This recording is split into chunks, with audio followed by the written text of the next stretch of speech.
না মা, পিসেমশাই যখন কথা তুলেইছেন তখন আজ সবটা সবার কাছে পরিষ্কার হয়ে যাক। ছোট পিসি তো বাগানে কাঁথা তুলতে গেছিল, তাহলে তুমি কি করতে গেছিলে বাগানে মেজ দাদা? সবাইকে বলে দাও। উনি একা মেয়ে মানুষ রাতের অন্ধকারে বাগানে যাচ্ছেন, তাই আমি এই আলো দেখাতে গেছিলাম। আবার একটা গোল বেঁধেছে সই। সেইটাই তো দেখছি, তোমার সই তো সবার কাছেই নাতি যায় টাকায়, তাও শিখতে হয় না। শুনলেন তো পিসেমশাই, আমার মেজ দাদা সরল, তার সরল মনে করা একটা কাজকে আপনি নোংরামির দিকে ঠেলে দিয়েছেন। আর ছোট পিসি বিধবা বলে সে আপনাদের সবার সহজ লক্ষ্য। আপনারা ভাবেন যে তার গায়ে চাইলেই কালি ছেটানো যায়, তবে আমি এই বাড়িতে থাকতে সেটা কোনো দিনও হতে দেব না। কৈফিয়ত দেওয়ার দরকার নেই।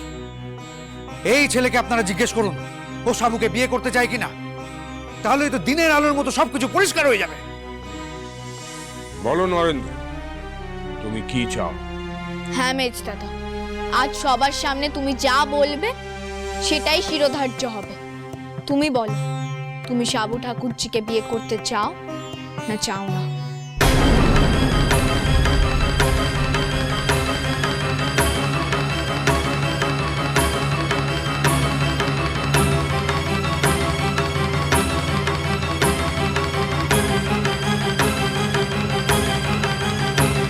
চুপ করে থেকো না মেজ দাদা, উত্তর দাও। মেজ দাদা, আজ তোমার একটা উত্তরের উপর অনেক কিছু নির্ভর করছে। পিসে মশাই ছোট পিসির নামে বদনাম রটাচ্ছে, কিন্তু তোমার ওপর ভিত্তি করে আমরা সত্যি আর মিথ্যেটাকে যাচাই করে নিতে পারবো। তাই চুপ করে থেকো না, উত্তর দাও। কমেছে কোকা, চুপ করে আছিস কেনে রে? কিছু বলছিস না কেনে? তুই দেখতে পাচ্ছিস না উনি তোর নামে দোষারোপ করে যাচ্ছেন, তোকে দোষী প্রমাণ করার চেষ্টা করছেন। উত্তর দে বাবা। মেজ দাদা, তুমি বলো, সাবু ঠাকুরজিকে তুমি বিয়ে করতে চাও কি চাও না? কেন আমাদের খুশি কেড়ে নিতে চান আপনি? আপনি যদি সাবুকে বিয়ে করতে নাই চান তাহলে কি চান আপনি? আমি আপনাকে বিয়ে করতে চাই চন্দ্রা।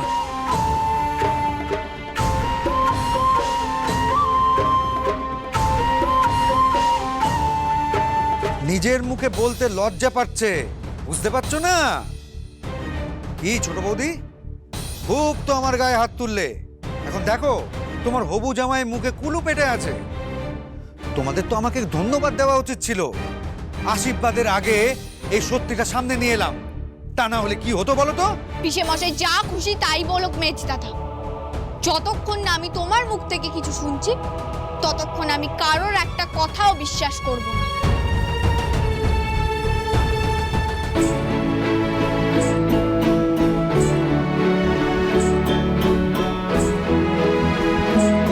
আপনি যদি সাবিত্রীকে বিয়ে করতে অস্বীকার করেন তাহলে কিন্তু আমি গলায় দড়ি দেব। এবারে আপনি ভেবে দেখুন আপনি কি চান।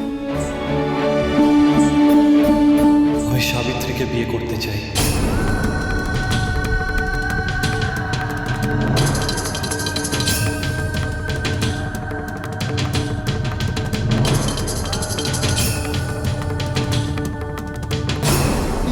এই ছেলে মিথ্যে কথা বলছে।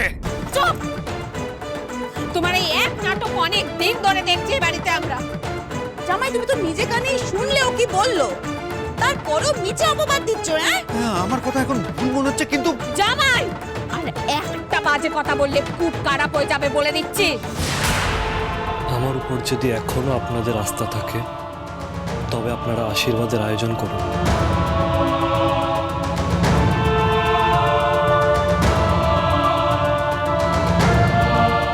এই মুখ পুরি সুধার কথা শুনে ওকে বাড়িতে ডাকতে বলে আমি ভুল করেছি ফনি। ওকে ঘাট ধাক্কা দিয়ে বাড়ি থেকে বার করে দিই। না না না না দাদা, অমন করো নে পিজি, অমনটি বলো নে। ও আর কিচ্ছুটি করবে না, আমি কথা দিচ্ছি ও আর কিচ্ছুটি করবে না। সে তো তুমি প্রতিবারই একই কথা বলো গো ফুল ঠাকুরজি। না না না না, এইবারের মতো ওকে ক্ষমা করে দাও। আমি কথা কইছি যে ও এবারের বিরুদ্ধে আর কোনো কথা কইবে না। এই রাখো তো তোমার কথা। দেখি সঙ্গে গেলেও ধান মানে ও বদলাবার নয়। এই তো প্রথমবার নয়, এর আগে আমি ওকে অনেক সুযোগ দিয়েছি, কিন্তু তার মূল্য দেয়নি।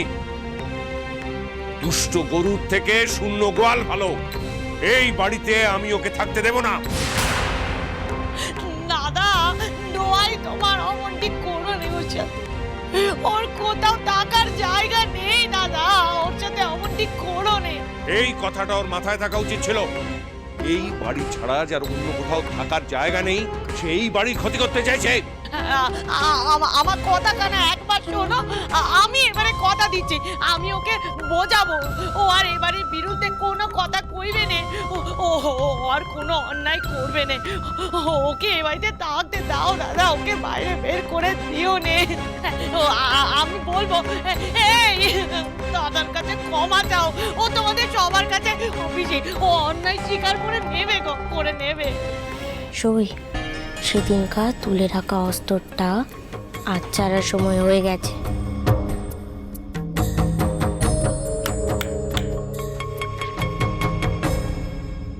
তাতে বিশেষ না ববেনে, বাবা হলো কুকুরের নেজ, তাকে যতই সোজা করুন বেকাই থাকবে। বোমা, নিজের শৌরের নামে কি সব কথা কইছো তুমি? সত্যিটাই তো বলছি মা। এই যে আপনি বাবার হয়ে এত কমা চাইছেন, তাতে কি না ববে? বাবা যা শুধরবেন নে, নইলে কাল রাতে মুখে এসে দাদার ব্যাটে পেরেক মেরে যায়।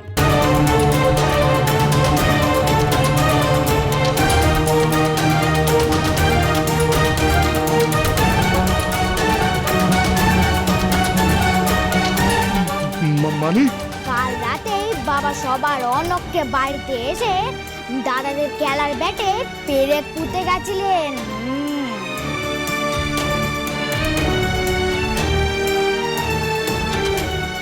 আজ মাঠে আমাদের ব্যাট ভেঙে যাওয়ার আপনার বড় বাবুর সাথে কথা বলে দেখেই আমার সন্দেহ হয়েছিল। ছি পিসে মশাই, এত বড় বিশ্বাসঘাতক আপনি। আপনি সব সময় মুকুজ্জে বাড়ির ক্ষতি চেয়েই এসেছেন। আজ আমি বাবাকে অনুরোধ করেছি সাবু ঠাকুরজির বিয়ের জন্য আপনাকে এই বাড়িতে যাতে উনি ফিরিয়ে আনেন, আর এখন আমিই বলছি আপনার মতো বিশ্বাসঘাতকের এই মুকুজ্জে বাড়িতে থাকার কোনো অধিকার নেই। না বাড়িতে না বাইরে, এবার তোমার জায়গা হবে শ্রীঘরে পিসে মশাই।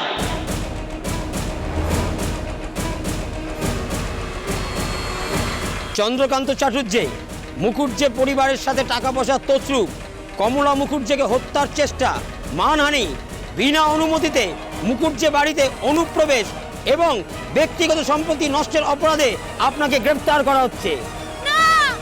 এই নিয়ে চলো ওকে। আপনার মতো বিশ্বাসঘাতকের জন্য এইটাই যোগ্য শাস্তি। ভুল করছো কমলা, মস্ত বড় ভুল করছো। এর হিসেব চন্দ্রকান্ত কড়ায় গন্ডায় নেবে।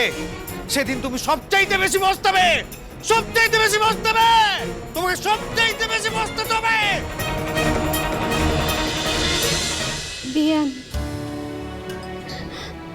আমাদের ক্ষমা করে দিন। আমরা সত্যি খুব লজ্জিত, আমাদের জন্যই আপনাদের ছেলেকে অত কথা শুনতে হলো। হ্যাঁ বেয়ান, আমরা সকলে জানি বাবা জীবন কেমন ছেলে। জামাইয়ের ওইসব কথাই না আপনারা অপরাধ নেবেন না। না দিদি, আমি কিছু মনে করি না। আমি বিশ্বাস করি যে ভগবান যা করেন মঙ্গলের জন্যই করেন। ঠিক ঠিক, কাল বাদ পরশু আশীর্বাদ হবে, শুরু হোক তোড়জোড়। তবে সব বিপদ কেটে এবার ফুটে উঠেছে আলো। সব ভালো তারই হয়, শেষটা যার ভালো।